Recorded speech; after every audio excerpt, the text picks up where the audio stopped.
Ramzan cream. Khairpur bureau chief Ayaz Ahmad سوہو A section police تھانے کی حدود اوستگاہی کی رہائشیوں جمال بیگم، کنیز فاطمہ، سریا، زہیب اور مرید عباس نے احتجاج کرتے ہوئے بتایا کہ بااثر افراد عزیز اللہ شیخ، وحید شیخ، خوبہ علی اور ارشاد علی نے مسلح افراد کے ہمراہ اسلحہ کے ساتھ مرید عباس کو شدید زخمی کر دیا، جس کا مقدمہ اے سیکشن تھانے پر درج کیا گیا ہے، مگر ملزمان سریعام گھوم رہے ہیں۔ پولیس ملزمان کو گرفتار کرنے سے قاصر ہے اور وہ ہمیں قتل کی دھمکیاں دے رہے ہیں۔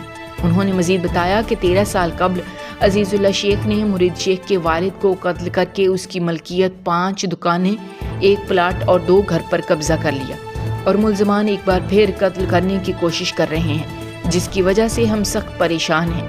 انہوں نے DIG سکھر اور SSP خیرپور سے معاملے کا نوٹس لینے اور انصاف کی فراہمی کا مطالبہ کیا۔